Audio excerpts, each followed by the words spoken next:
కడప జిల్లా గండికోటలో బాలిక murder mystery Gandikota రహస్యంగానే మిగిలింది.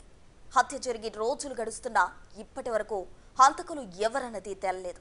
సీసీ ఫుటేజ్ ఆధారంగా హత్య జరిగిన రోజు గండికోటకు వచ్చిన అన్ని వాహనాల వివరాలు సేకరించి పోలీసులు విచారిస్తున్నారు. ఇప్పటి వరకు 10 టవర్ డంప్స్ ను తెప్పించుకుని దర్యాప్తు చేస్తున్నారు. హత్య జరిగిన రోజు గండికోట ప్రాంతంలో ఏ సెల్ ఫోన్స్ ఉపయోగించారన్న అంశంపై పోలీసులు ఆరా తీస్తున్నారు. ఒక్కొక్క టవర్ డంప్స్ కు ఒక్కో ఎస్ఐ ద్వారా విచారణ చేసేలా చర్యలు చేపట్టారు. సాంకేతిక ఆధారాల కోసం గండికోటను జల్లెడ పడుతున్నారు.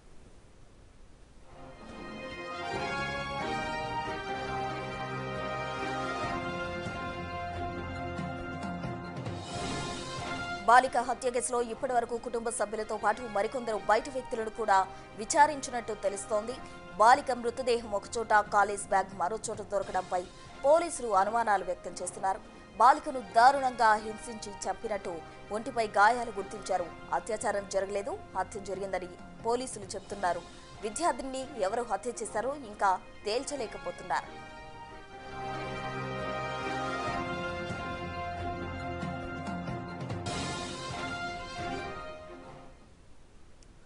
గండికోటలో బాలిక మర్డర్కు సంబంధించిన మిస్టరీ వీడడం లేదు. దీనికి సంబంధించి తాజా అప్డేట్స్ అందించేందుకు మా ప్రతినిధి శివ కడప నుండి సిద్ధంగా ఉన్నారు. శివ, చెప్పండి. అయితే ఇప్పటికే రోజులు గడుస్తూ ఉంది, ఇప్పటి వరకు కూడా హంతకులు ఎవరో తేల్చలేకపోతున్న పరిస్థితి. మరి పోలీసు వ్యవస్థ ఎంత స్పీడ్ గా వర్కౌట్ చేస్తుంది, దీనికి సంబంధించి ఆ డీటెయిల్స్ ఏంటి? ప్రసూన, గండికోటలో దారుణ హత్యకు గురైన బాలిక మిస్టరీ మాత్రం ఇంకా వీడడం లేదు.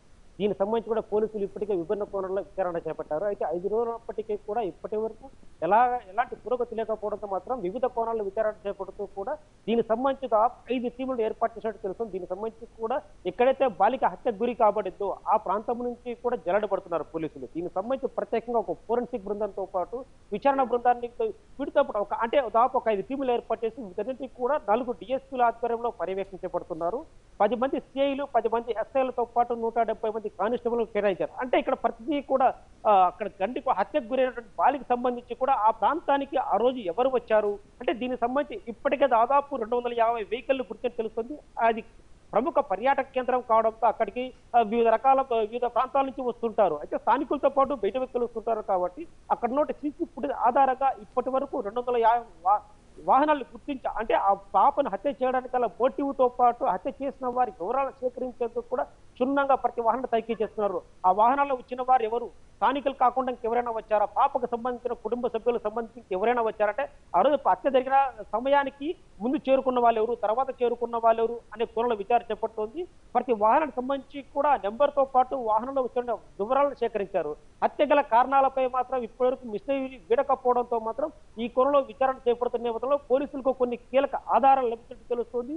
వీటితో పాటు కూడా కుటుంబ సభ్యుల ప్రమేయం ఉందని పోలీసులు అనుమానిస్తున్న నేపథ్యంలో మాత్రం ఈ విచారణ మొత్తం కూడా సురేంద్ర అన్నతో పాటు కుటుంబ సభ్యుల పాత్రపై, ఎందుకంటే ఇక్కడ కొన్ని అనుమానాలు వ్యక్తమవుతున్నాయి. లోకేష్ ఎవరైతే ఉన్నారో బాలిక ప్రియుడు హత్యలో ప్రమేయం లేకపోవడంతో ఇప్పుడు ఆ విచారణ మొత్తం కూడా కుటుంబంతో పాటు ఇంకెవరైనా థర్డ్ పార్టీ ఉన్నారా, వీళ్ళు చేశారా, లేదంటే వీళ్ళు ఇంకొకరితోనే చేయించారా, దానికి గల కారణాలు ఏంటి, ఎవరు చేశారు, అక్కడ చేస్తుంటే అంత దారుణంగా హత్య చేశారు కాబట్టి ఖచ్చితంగా దీంట్లో ఒక హత్య ప్రీ ప్లాన్డ్ మర్డర్ అనే కోణంలో కూడా విచారణ చేపడుతున్నారు. ప్రసూన, శివ, మనం గనక గమనించినట్లయితే ఇప్పటికే 2 రోజుల క్రితం అలా 3 రోజుల క్రితం కూడా పోలీసులు మీడియా ముందుకు వచ్చి హంతకులు ఎవరు అన్నది చెప్తారని అందరూ కూడా ఎదురు చూసిన పరిస్థితి. మరి ఇంతలా టైం గడుస్తుంది, మరి పోలీసులు ఎందుకు జాప్యం ఏమైనా కొనసాగుతుందా పోలీసుల మధ్య?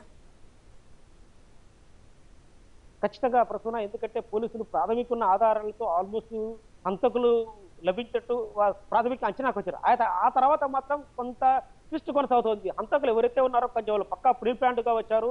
ఆ బాలిక చేరుకున్న సమయానికంటే ముందు కూడా అక్కడికి ఎవరైనా చేరుకున్నారు అంటే అక్కడ దానికి ఇంకే మార్గాలు ఏమన్నాయి. ఇప్పటి వరకు కేవలం బాలిక అన్న ఎవరైతే ఉన్నారో సురేంద్ర అక్కడ సీసీ ఫుటేజ్ రికార్డ్ అయ్యారు. తను వచ్చినట్టు మాత్రం తను వచ్చి వెళ్ళాడు, 25 నిమిషాలు మాత్రం రికార్డ్ అయ్యింది. ఇంకా మిగతా వాళ్ళు ఇంకెవరైనా వచ్చారా, దీని వెనక వాళ్ళ మోటివ్ పెట్టి సురేంద్ర వాళ్ళ కుటుంబ సభ్యులు ఎవరైనా ఇంకే సుపారి లాంటి ప్రమేయం ఏముందా, సుపారి హత్య అంటే దారుణ హత్య గురించి కూడా ఖచ్చితంగా ఇంటెన్సివ్ గా చంపిన హత్యగా భావిస్తున్నారు. ఎందుకంటే బాలిక ఒంటిపై చాలా తీవ్ర గాయాలున్నాయి. బాలిక లివర్ పూర్తిగా డ్యామేజ్ అయి చనిపోయినట్టు పోలీసులు నిర్ధారించారు. అంటే ఖచ్చితంగా ఇది బాలికను దారుణంగా హింసించి చంపారు. అంటే ఖచ్చితంగా దీంట్లో ఒక హత్య చేయాలని ఒక మోటివ్ ఉంది కాబట్టి డెఫినెట్ గా దీంట్లో ఒకవేళ ఇన్ కేసు సూపర్ టీం లాంటిది ఏమైనా ఉందా, వాళ్ళు ఒకవేళ వస్తే ఎలా వచ్చారు, చంపి ఎలా వెళ్ళిపోయారు? అసలు అక్కడ ఉన్నటువంటి ప్రాథమికంగా ఉన్నటువంటి ఏదైనా ఆధారాలు ఉన్నాయా? ఇక టెక్నికల్ ఎవిడెన్స్ పూర్తిగా ఇప్పుడు పోలీసులు మొత్తం కూడా ఉన్న 5 బృందాలు కూడా ఒక సాంకేతిక ఆధారాల కోసం సేకరిస్తున్నారు.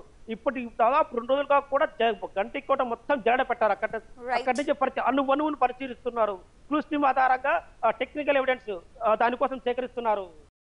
గండికోటలో బాలిక దారుణ హత్య తర్వాత మాత్రం ప్రభుత్వం గట్టి భద్రతా చర్యలు ఏర్పాటు చేసింది. దీనికి సంబంధించి కూడా గండికోట మొత్తం కూడా సీసీ కెమెరాల సర్వైవింగ్ ఉండే విధంగా ఏర్పాటు చేస్తున్నారు. దీనికి సంబంధించి కూడా ఒక ప్రైవేట్ సంస్థకు సీసీ కెమెరాలు ఏర్పాటు చేసేందుకు కూడా వాళ్ళకు అనుమతి ఇచ్చారు. దీనికి సంబంధించి కూడా సీసీ కెమెరాల ఎవరైతే ప్రతినిధున్నారో వాళ్ళకి ప్రతిద్దాం. సార్ చెప్పండి, మీకు ప్రభుత్వం నుంచి ఎలాంటి ఆదేశాలు వచ్చాయి? ఇక్కడ ఎన్ని కెమెరాలు బిగిస్తున్నారు? సో ఇప్పుడు ఏంటంటే ఎస్పీ గారు అలాగే జమ్మలమడుగు డిఎస్పీ ఆదేశాల మేరకు ఇక్కడ విజిట్ చేయమని చెప్పారు. ఫీల్డ్ విజిట్ చేసిన తర్వాత అప్రాక్సిమేట్గా ఒక 40 నుంచి 60 కెమెరాలు ఇక్కడ బిగించడం జరుగుతుంది. సో ఎక్కడైతే ఎంట్రెన్స్ స్పాట్స్ ఉన్నాయో, కార్ వెహికల్ కానీ వెహికల్ మూవ్మెంట్ కానీ ప్రతి వెహికల్ క్యాప్చర్ కావాలి. ఎవరైతే గండికోటలోకి వస్తున్నారో వాళ్ళ నెంబర్ ప్లేట్లతో సహా రికార్డ్ అయ్యేటట్టు పెడుతున్నాము. అలాగే ఫేస్ రికగ్నిషన్, ఏ పర్సన్ అయితే మనకి ఇన్సైడ్ లోపలికి వస్తున్నామో ప్రతి ఒక్క హ్యూమన్ ఫేస్ అనేది క్యాప్చర్ చేస్తుంది అనమాట. సో ఎవరైనా థెఫ్ట్ ఉన్నా, ఎవరైనా మిస్సింగ్ కేసు ఉన్నా కూడా ఆ పర్సన్ మన దగ్గరికి వచ్చాడా లేదా అనేది కూడా ఆ ఫేస్ని అతన్ని క్యాప్చర్ చేసి మనము ఆ స్టోరేజ్ డేటా ఏదైతే ఎన్వీఆర్ ఉందో అందులో అప్లోడ్ చేయగానే ఆ పర్సన్ ఇక్కడికి వచ్చాడా లేదా అనేది కూడా ఈజీగా మనం ఐడెంటిఫై చేయొచ్చు. సో అడ్వాన్స్డ్ ఏఐ టెక్నాలజీ ద్వారా ఈవెన్ డార్క్ హంట్ అంటే ఇక్కడ కొన్ని చోట్ల లైటింగ్ స్పాట్ ఉండదు, సో పూర్తిగా డార్క్ స్పాట్ ఉంటుంది. సో అటువంటి దాన్ని కూడా అడ్వాన్స్డ్ కెమెరాస్ అనేది వేస్తాం. దాని ద్వారా ఏంటంటే పూర్తిగా డార్క్ ఉన్నా కూడా డే లైట్ మాడిది ప్రతిదీ కూడా హ్యూమన్ అనేది ఐడెంటిఫై చేస్తుంది. అలాంటి కెమెరాస్ అనేది ఇన్స్టాల్ చేస్తున్నాం. ఇంకా కొన్ని చోట్ల మనకి స్పేసెస్ చూసుకుంటే ఈ కంప చెట్లు ఇలాంటివి ఉన్న చోట్ల ఈవెన్ కెమెరా ఇన్స్టాల్ చేయలేని చోట కూడా మనము దూరంగా కెమెరాస్ ఇన్స్టాల్ చేసి వెరిఫోకల్ మోటరైజ్డ్ అడ్వాన్స్ కెమెరాస్ చేస్తాం. దాని ద్వారా ఏంటంటే జూమింగ్ చేసుకొని ఒక 10 to 20 మీటర్స్ జూమ్ చేసుకొని అటు సైడ్ నుంచి క్లారిటీ పిక్సెల్ పవర్ క్లారిటీగా ఉండే విధంగా మనమైతే ఫోకస్ చేస్తున్నాం. ఇప్పుడు కేవలం ఏంటంటే యాజ్ పర్ ఇన్స్ట్రక్షన్స్ ప్రకారంగా సర్వే చేస్తున్నాం ఫీల్డ్ లెవెల్గా. ఎక్కడైతే కెమెరాస్ ఇన్స్టాల్ చేస్తే ఎక్కడైతే బాగుంటుంది, ఎక్కడ మనకు డార్క్ స్పాట్స్ ఉన్నాయి, ఎక్కడెక్కడ చేయాలి, ఎటువంటి ఇబ్బంది లేకుండా ఫ్యూచర్లో ఎటువంటి సంఘటన జరగకుండా చూసేందుకు మాత్రమే ఇప్పుడు ఈ కెమెరాస్ అనేది సర్వేలెన్స్ అనేది చేస్తున్నాం. సో దీని తర్వాత ఇమీడియట్గా చేయమని చెప్పారు. సో ఏదైతే ఇప్పుడు అయిపోతుందో దీని తర్వాత ఇమీడియట్గా కెమెరాస్ అనేది ఫంక్షన్లోకి తీసుకొని రావడం, మానిటరింగ్ చేయడము, ఎటువంటి సమస్య జరగకుండా చూసుకునేదానికి అయితే ఇప్పుడు చేస్తున్నాం. దీనికి సంబంధించి కూడా ఆడియో వీడియో ఎంత క్లారిటీ ఉంటుంది, ఎంత దూరం నుంచి కూడా ఇక్కడ వాళ్ళని ఐడెంటిఫై చేసే అవకాశం ఉంటుంది? ఇది ప్రతి కెమెరా, కొన్ని కెమెరాస్ 30 మీటర్స్ అండి. 30 మీటర్స్ అంటే ఆల్మోస్ట్ ఒక 100 అడుగుల వరకు క్యాప్చర్ చేస్తుంది. రిమైనింగ్ మోర్ దెన్ దట్ ఏంటంటే ఒక 200 ఫీట్ వరకు వెళ్తుంది. విజువల్ అయితే ఉంటుంది. మనకు ఒక 30 మీటర్స్ అనేది క్లియర్గా ఉంటుందండి. సో ఏ పర్సన్ మూమెంట్ ఉంది ఏంటి అనేది ప్రతిదీ కూడా క్లియర్గా ఉంటుంది. మోర్ దెన్ దట్ ఉంది డిస్టెన్స్, అది కూడా మనకు కవర్ చేయాలి అంటే కనుక మోటరైజ్డ్ జూమింగ్ లెన్స్ తీసుకుంటున్నాం. సో దాంట్లో జూమ్ చేయడం వల్ల మోర్ దెన్ ఆ తర్వాత 20 మీటర్స్ నుంచి కూడా మళ్ళీ క్యాప్చర్ అనేది చేస్తుంది అనమాట. మొత్తంగా ఒక 100 ఫీట్ వరకు మనకు ఎటువంటి ఇబ్బంది లేకుండా క్యాప్చర్ అనేది చేస్తాం. ఇప్పుడు ఎంట్రన్స్లో చూసినట్టయితే మీరు పోల్స్ ఉన్నాయి, మన కరెంట్ పోల్స్ ఏదైతే ఉందో ప్రతి పోల్కి ఒక కెమెరా అనేది చేయాలి అనుకుంటున్నాం. సో దాని ద్వారా ఏంటంటే ఎంట్రన్స్ ఎక్కడైతే జుమా మసీద్ నుంచి ఎవరైతే లోపలికి వస్తున్నారో మనకు గండికోట వ్యూ ఏదైతే డ్యామ్ వ్యూ, నది వ్యూ ఏదైతే ఉందో అక్కడి వరకు ప్రతి పర్సన్ని ఐడెంటిఫై కంటిన్యూస్గా మానిటరింగ్ అనేది ఉంటుంది. ఒక్కడ చోట కూడా డార్క్ స్పాట్ లేకుండా అయితే చేయగలుగుతాం. అంటే ఇన్ని రోజుల పాటు దీని స్టోరేజ్ ఉంటుంది, ఎప్పుడెప్పుడు పరిశీలిస్తారు? సో దీని స్టోరేజ్ అనేది మనకు 2 months అనేది మినిమం స్టోరేజ్ అనేది చేస్తున్నాము. మినిమం 2 నెలల వరకు బ్యాకప్ ఉంటుంది. ప్రతికి దీనికి ఏంటంటే ఒక command control as per DSP గారు వాళ్ళు ఆర్డర్ చేసుకున్న దాన్ని బేస్ చేసుకొని ఉంటుందన్నమాట. సో కమాండింగ్ మానిటరింగ్ పర్సన్ అనేది సీసీటీవీ కోసం ఒక పర్సన్ ఉంటారు. ఏం జరుగుతుందని నిత్యం 24/7 దీన్ని పర్యవేక్షిస్తూనే ఉంటారనమాట. ఏదైనా ఇన్సిడెంట్ అయింది, ఎక్కడైంది, ఏ కెమెరా అయింది, ప్రతి కెమెరాకి ఒక కెమెరా నేమ్ అనేది ఇస్తాము. సో జుమా మసీదా, పాండురంగ స్వామి టెంపుల్, రైస్ గోడౌనా, లేక వ్యూ పాయింట్ అనేది ప్రతి కెమెరాకి ఒక కెమెరా నేమ్ ఉంటుంది. సో ఆ నేమ్ ఆధారంగా ఎక్కడ ఇన్సిడెంట్ అయిందో ఇమీడియట్గా మనం ఆ టీంని పంపించి దానికి చేయడానికి ఉంటుందన్నమాట.